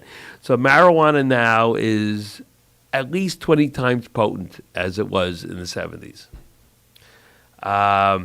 There's a lot going on in this plant. A lot of chemicals, but the two that are talked about are tetrahydrocannabinol, which is THC, and also cannabidiol, which is called CBD, right? CBD is also available. And so the THC, the tetrahydrocannabinol, is the psychoactive part of the plant that kind of makes you high, so to speak, euphoria, whereas the CBD has other effects. And there's probably a little discussion and debate about what exactly those effects are, but it doesn't necessarily make you high, so to speak. Although, look, a lot of people take CBD and they feel it does something. Right, Robin? Yeah.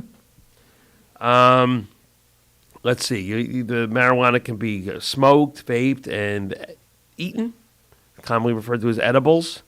By the way, it's not a new concept. In 1985, there was a product called Marinol, which was approved, as its name implies, from the marijuana plant. And this was a product that was approved in 1985 to help with nausea and vomiting associated with chemotherapy. It's also commonly used to help someone with their appetite. So the idea of medical marijuana is really not a new concept. That's kind of one component of misconception. CBD was approved in 2018 by the FDA for rare forms of epilepsy. So that was something that also made me a little hesitancy, kind of like this exaggeration of medical indications to kind of justify, approving it. It is. There are some forms of epilepsy that it helps with, but they're unusual and rather rare. The onset from inhalation is rather quick, 5 to 10 minutes, can last 2 to 4 hours. If you consume it, the onset is 1 to 3 hours and can last 6 to 8 hours. There's this medication, and I guess we'll call it a medication, does interact with other medication and can enhance the effect of other psychoactive medications such as alcohol and benzodiazepines like Valium, Xanax, Ativan. Acute cannabis intoxication is characterized by hunger, rapid heart rate, increased blood pressure. It can cause anxiety, paranoia, psychosis. You remember Dan, you probably remember the Easy Rider movie from 1969? Easy Rider, or even better yet, Up in Smoke. They were funny. They were so funny. But in Easy Rider, the character played by Dennis Hopper, was very paranoid. Okay. Remember that? Yeah. Fabulous movie, unbelievable movie. Something that we've seen a lot in the hospital setting is something called Cannabis Hyperemesis syndrome. What do you think that is, Robin? I'm not sure. Well, it means vomiting, excessive vomiting caused by marijuana use. It's interesting because on some level, marijuana might actually help relieve nausea and vomiting, but excessive use can lead to this cannabis hyperemesis syndrome. We've had to admit patients to the hospital for this. It's more common in men than women. And an interesting side effect, interesting tidbit about this condition is that symptoms are relieved with a hot shower. Anyway, 50% of regular users of marijuana will have a withdrawal syndrome, as I already talked about, and that's usually characterized. Generally, withdrawal syndromes are the opposite of what the medication is doing to begin with. So if the medication is giving some degree of euphoria, maybe a sense of relaxation, the withdrawal syndrome will be characterized by dysphoria and maybe anxiety. So what are the health risks of cannabis use? There's concerns about memory impairment, impairs judgment, coordination, increases your risk of a motor vehicle accident by 3 to 7 times. I mean, it's really not a major, it's not such a leap of faith to jump to that conclusion that being intoxicated with marijuana will increase your risk of a motor vehicle accident. And then that is another concern with, from a public safety point of view. How do you regulate impaired driving due to marijuana? Do we have rapid testing like we do with alcohol? I don't know. Do you know? No, I've been on the shows with the police on Wednesday, and right now that's quite up in the air. Really is. There's no good technology that we have to detect if a driver is intoxicated with marijuana. So far from the law enforcement people, I've heard very, very little. I mean, that's a concern for them. Yep. It's a big concern right now, and they're obviously looking into it. Marijuana is also a neurotoxin, which is one of the reasons why it's a concern with developing brains like adolescents. It has been linked to lower IQ and apathy, right? I just don't care about it. Right. Long-term users can have increased anxiety, psychosis. Adolescents have shown increased suicidality. It has been linked to male infertility. There is kind of almost a hormonal role that can, regular marijuana consumers can develop like breast tissue, for example. It interferes with testosterone. So be careful with marijuana use, particularly in people less than 21. Also in older people, 65 and older, because it has more side effects like any other medication. It also is a concern with pregnancy and breastfeeding. So what about medical use of it? This is sort of why we built up. Sounds like a little too much can go a long way with side effects and adverse reactions. Right, and are we saying lightly and in moderation? There are some benefits to it.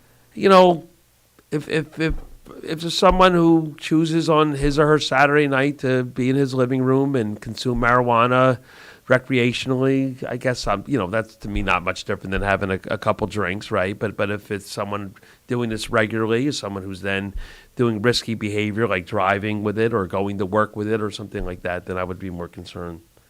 And what about medical use? So first of all, anecdotal use. We'll revisit this after the break. Because if someone has like HIV, for example, or cancer, and they feel that smoking marijuana helps relieve their symptoms, I'm not going to stand in the way of that. Right. You're fine with that. Right. So one of the first uses of medical marijuana, as we already discussed, was to relieve nausea and vomiting, for example, someone with chemotherapy. And we'll revisit this after the break. I got to get this timing down better. Yeah, it's good, actually. We're in perfect shape right here. It's exactly 8:30 a.m., and it's now at the bottom of the hour. You're with us on Kingston Community Radio, KCR, AM 920 and 92.5 FM, WGHQ. 25 degrees on this Monday, January 3rd.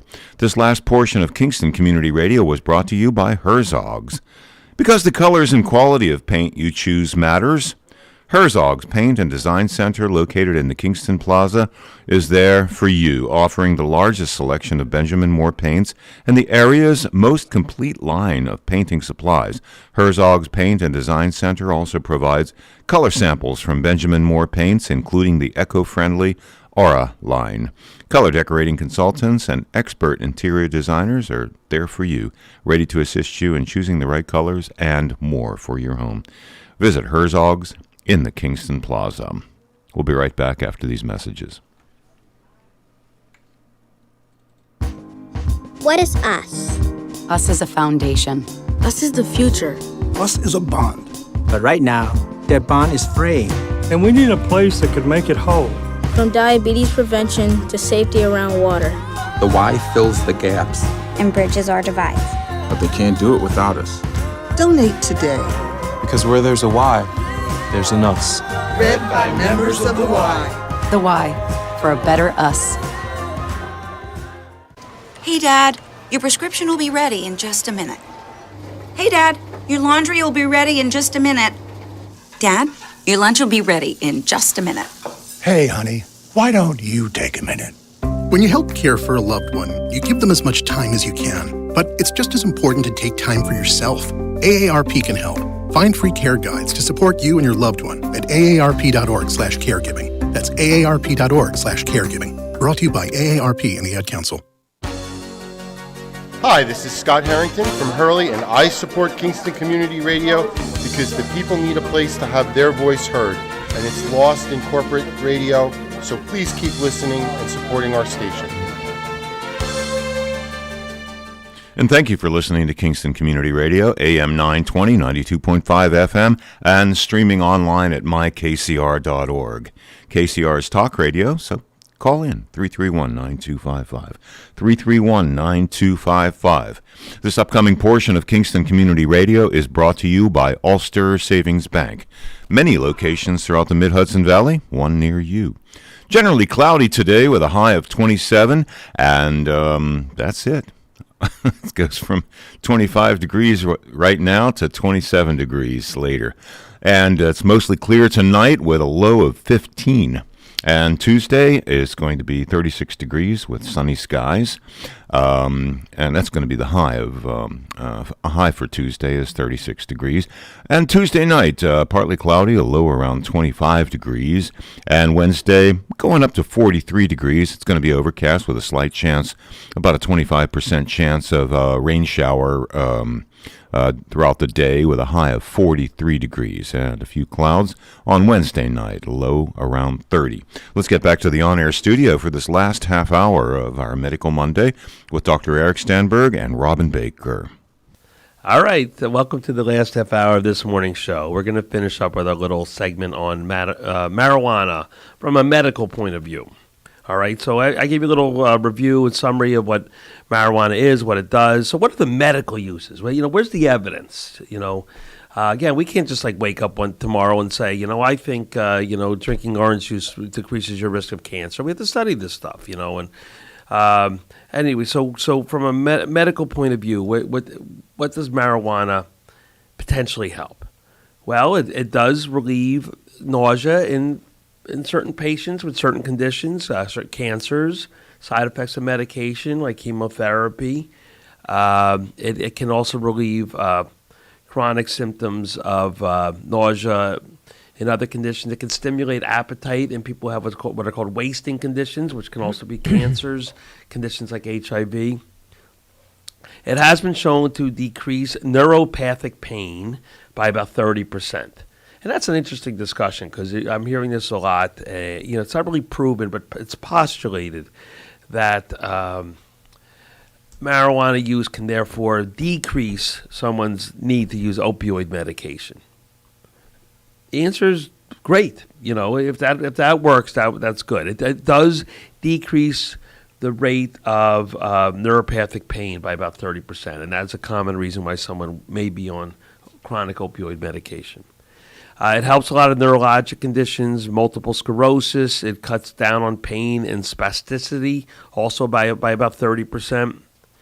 It helps with pain, people with cancer. Again, 30% seems to be the number. With people with that subset of seizures that might respond to marijuana, medical marijuana, it does cut down their rate of seizures by 50%. It cuts down discomfort and symptoms from people with spinal cord injury. Does it help with anxiety and depression? What do you think? I'm not sure. Right. It's complicated. It really, the evidence has not gone one way or the other. And that also shows you, we talked about the role of politics, and for example, so you can get a medical marijuana card in New York State for certain type of emotional conditions like post-traumatic stress disorder. But the evidence is really not strong that it makes a difference one way or the other. It's complicated. I would worry that someone is self-medicating their emotional condition with marijuana, just like I would worry if they're self-medicating their emotional condition with alcohol or other drugs. I would like to think that if marijuana was somehow part of their treatment, it was in conjunction with other medications. But California was one of the first states to allow medical marijuana, it's in quotes, and they really just did it so unregulated and kind of set up this cottage industry. You can go and open your phone and just Google a medical marijuana card in California. You'll get a medical professional who, for a fee, will give you a medical marijuana card. So the prospect of a bunch of 25-year-olds, being given medical marijuana to help with their anxiety, I feel like there's a lot more that we could probably do to help that 25-year-old proceed with their lives rather than, habitually use marijuana. Right. So what's the take home? Well, a lot of people ask about medical marijuana, and a couple caveats. The biggest caveat is it's not covered because it wasn't really done through proper channels, through the FDA or whatever. So insurances won't pay for medical marijuana. So it can be costly. The price has come down. But some people choose to get it and pay for it. I just think that as we trend towards legalization, the medical role will minimize. What are the differences between having a good source and getting medical marijuana? What are the differences there? Yeah, I got you. The idea that it's regulated and therefore we know what's in it. And I think there's some value to that, especially knowing how there's such a problem with substances obtained by other ways, being laced with something, So I think there's a valid argument there that we might as well have it regulated and taxed and rather than just kind of allow it to be illegal and therefore not regulated and not taxed. I guess that's a valid argument. I just worry about increased use overall. I feel like in a way we have our hands full with alcohol, so now we're going to add this to it. And I do worry about excessive use in kids. Again, we talked about the potency. This is not your 1970s marijuana. This is potentially 20 times more potent, and that troubles me. Anyway, did I exhaust this subject? I always remember George Washington saying everyone should have at least 6 hemp plants at their farm. I've always loved that anecdote. I've always loved that, and it's interesting. All the roller coaster rides we've taken with this plant, with this particular, with this particular bush. When I was reviewing it, they talk about hemp versus marijuana. Hemp does have THC at a much lower potency, right? So and hemp does have other uses, that people. That's what we had for rope. Rope and really homely shirts that look like burlap sacks. Yes. The latest in hemp fashion. I'm like, wow, that's so comfy.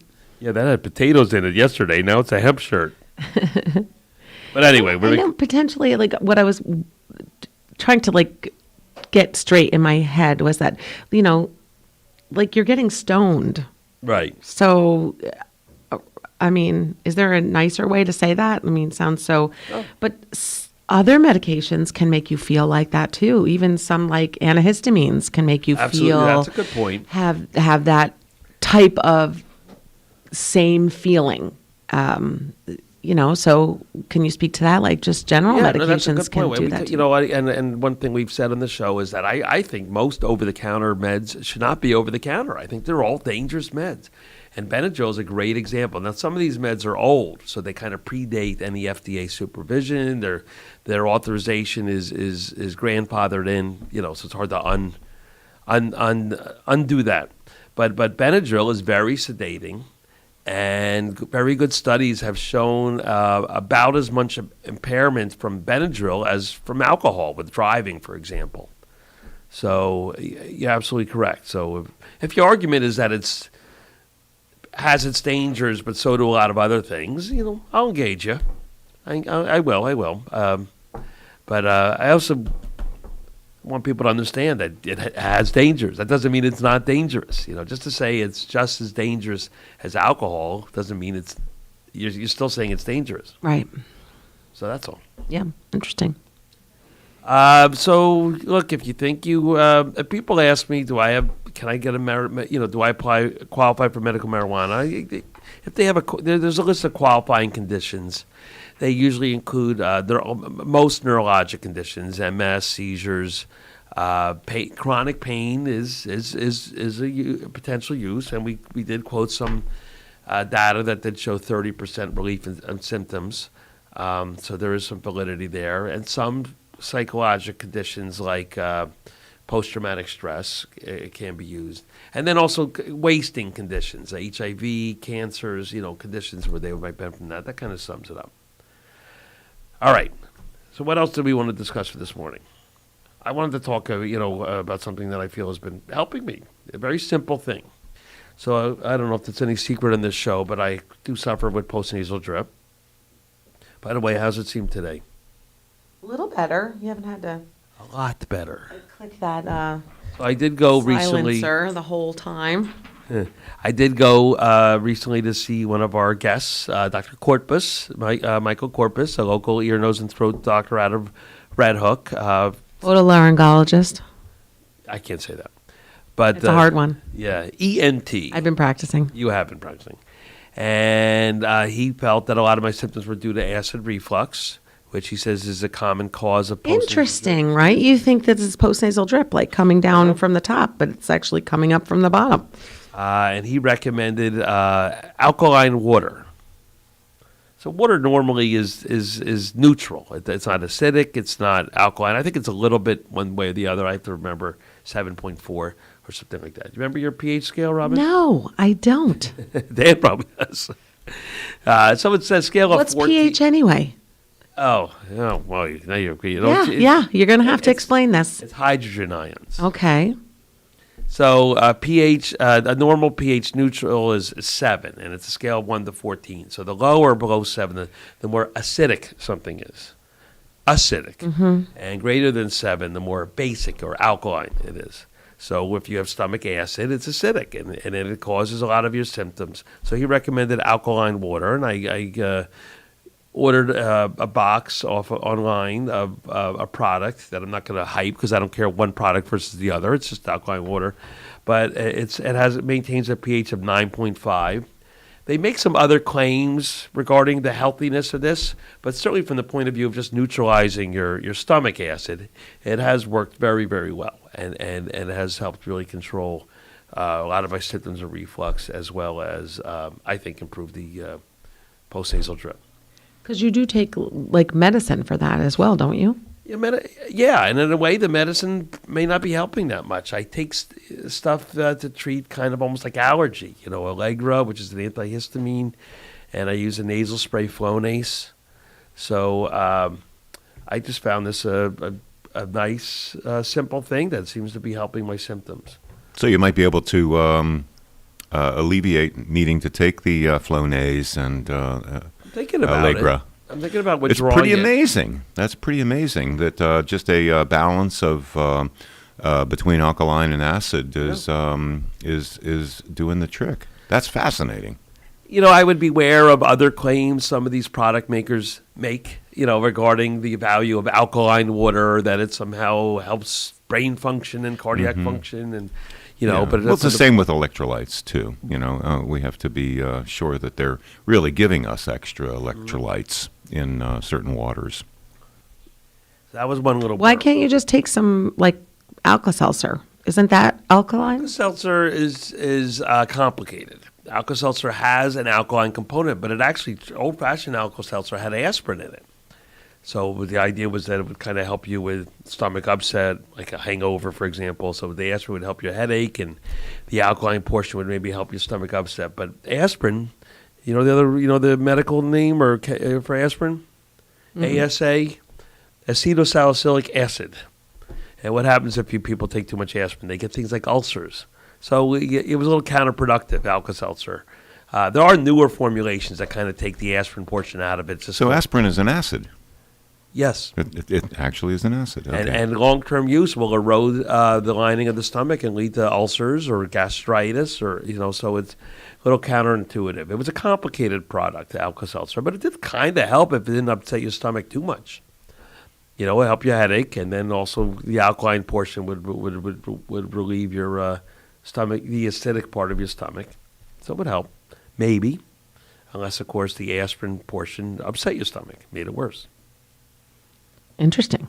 And also marketing, the pop, fizz, the medicinal. Oh, what a relief it is. And just the carbonation, by the way, is an interesting thing that helps soothe your stomach. So that's sort of the behind Alka-Seltzer. There's another interesting therapy we've been kind of going with, which is the light therapy. Yeah, we did talk about that, and I was, again, I'm going to advocate for that. The days are still short. They're actually getting a little bit longer now, but we're heading towards real winter now, January, February, 25 degrees. Today's not going to get higher than 30 degrees. So the importance of light therapy. Again, certain things I file under doesn't hurt you and may help you. Therefore, it's okay to do, So you could get a decent lamp for $30 to $50. You certainly don't have to get this $100 lamp, and it might help you feel better, in the morning. So yeah, I have been recommending that. Yeah, we gave some to our kids for Christmas. We did, and my daughter sent me a picture. One of her cats, I guess, likes the light. I wonder if the cat just likes the warmth of the light. I don't know. The cat's rolling on the light and basking in the light and sleeping by the light. The cat's been very depressed.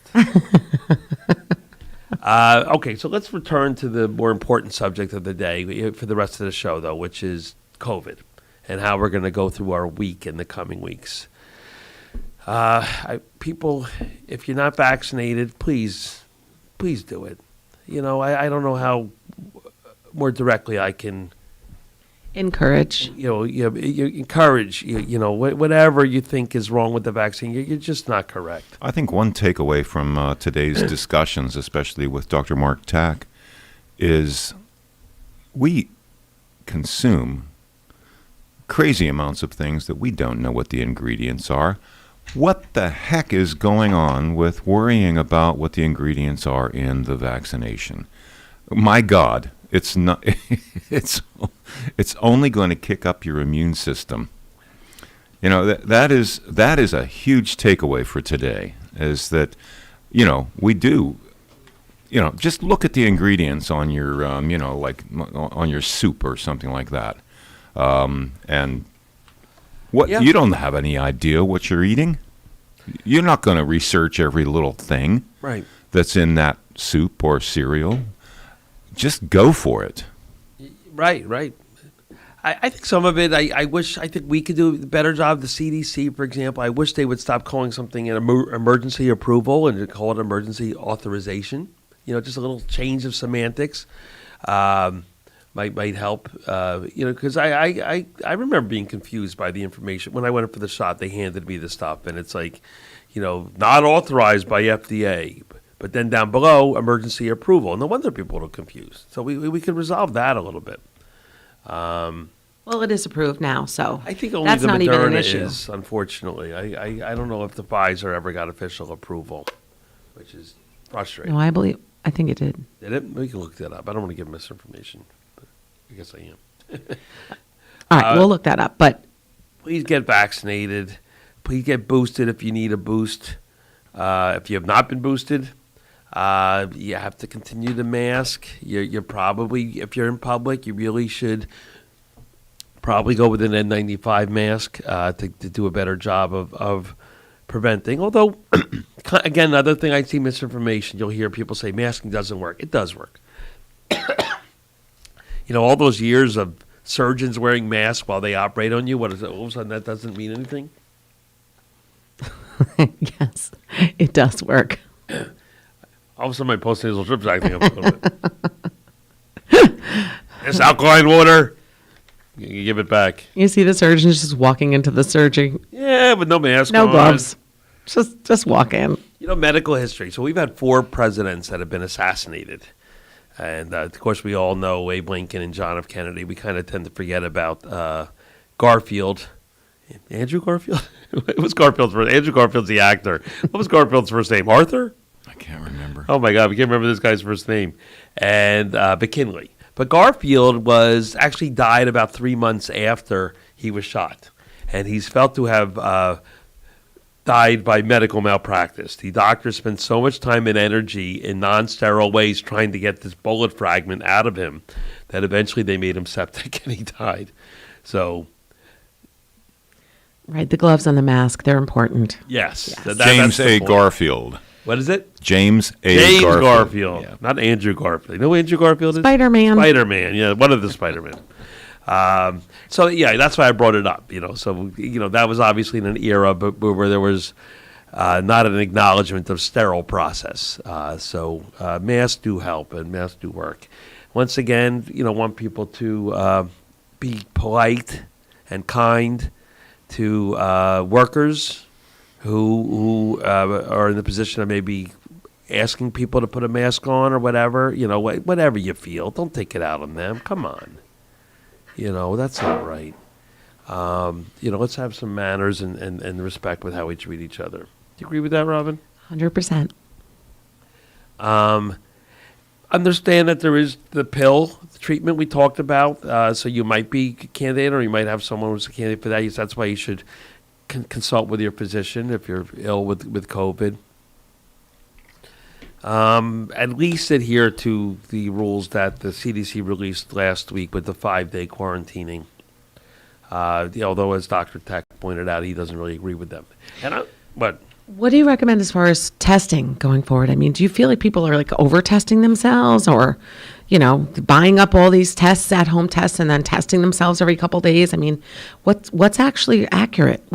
How should we proceed with this? Right. I would caution against stockpiling. I don't think that, times like this maybe brings out the worst instinct. By the way, one anniversary that we didn't remember much over the past fall was the 20th anniversary of the anthrax scare. Remember that?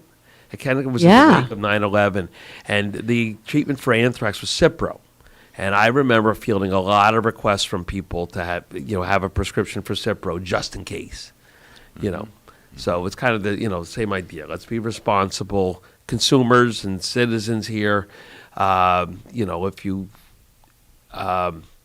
need some COVID tests, hopefully you'll be able to obtain them. But remember that one reason people probably are not able to obtain them is that, they've been over purchased.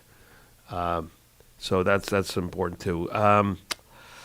I do worry about lack of ability to testing, and it really is a conundrum because I have friends, good family members, close family members who are in need of tests for traveling. And it just seems like a catch-22 where the systems in place are requiring you to test, right, but the ability to test is you're being stopped from testing. It's not available to you. It is available. I mean, some places in our county are charging a lot of money to do it. I know that's not right. And then people are just paying, through the roof prices to get a test that can be acquired for free, like if it's covered by your physician.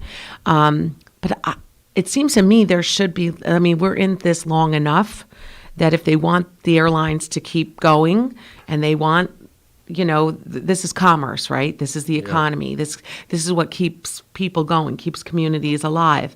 So if you want people to travel, you should make it easy for them to test before they go, right, and availability to test wherever they're headed, so they can test when they get there, or test before they come back. I mean, right? It's common sense, but for some reason, this is not something that's being done. So, Dr. Stamberg, yes, that gives us another conundrum, which is the difference between having a home test and not documenting it at all, anywhere, right, and having a home test that you're negative for and taking it to the airport. Do they accept that? Yeah, that's a good question. It's a little beyond my control. If someone consults me, particularly if it's a telemed visit and they want to show me the test, I have no reason to then want them to go get another test, So I think home testing is fine. I don't know how do they prevent someone from kind of saying, here's my test when it's really not their test, I don't know the answer to this. I think that this is something that is probably beyond what we can figure out at this time. A couple weeks ago, the county gave out a huge number of tests. Yes. I think in the thousands, if I'm remembering right. And that's good for us. That's obviously good for us so that we can take action on what the results are. But none of it's documented. No. Very little of it anyway. That's right. These are Maybe we'll get better answers next week to this. Okay. Yep. Sounds good. I do want to caution people against providers in our greater community that are really prescribing incorrect therapies for COVID. Dr. Tack could not have been more direct about ivermectin. Said if it helped, he would be prescribing it left and right. But it doesn't. It doesn't help. And the prospect that someone would waste valuable time with treatment that is ineffective. There's a provider in particular who has been treating people with ozone treatments and vitamin C infusions. I'm not going to mention anyone's name, but I would really caution someone that. By the way, you have to pay for that, and it's not cheap. So it's an expense for you as well. A couple admissions have been linked to other providers in the community who are alternative, and these people come in very sick. Dr. Tack gave the story of someone who died. So really, stick with the standard treatments. All right, especially now that the pill is approved. Yeah. So we are nearing the end of this morning's show, the first show of this year, Robin. Well, Happy New Year, Dr. Sandberg. Have you set any resolutions for yourself, or are you going to abandon resolutions and just say, going to stick with... I am what I am. Stick with being, striving for health every day? No, we talked before New Year's about resolutions, how I kind of think they're okay. I just think that you should be realistic and not beat yourself up if it doesn't work. It's like quitting smoking. You just choose another day and try again. I like the idea of resolutions being something that's going to be positive for you, right, that you're actually looking forward to and actually welcoming as a part of your new lifestyle for the year. That's a great way to look at resolutions, as something that's kind of moving forward, and that you're actually inviting and enjoying rather than always dreading. thinking of, other than like all of these resolutions we make that cause dread and stress, dismay and stress. My son Sam was at Mac. I guess it was Saturday, which was the first, right? Mac Fitness. Yeah, Mac Fitness. And he said it was packed. Busiest day of the year at the gym. By the way, Mac Fitness requires vaccinations. Yep. Bless them. I certainly am a lot more comfortable going there as a patron. All right, we're going to end this show. Next week we have a guest. His name is Niraj Hashandani. He is a internal medicine specialist going to be practicing in Highland.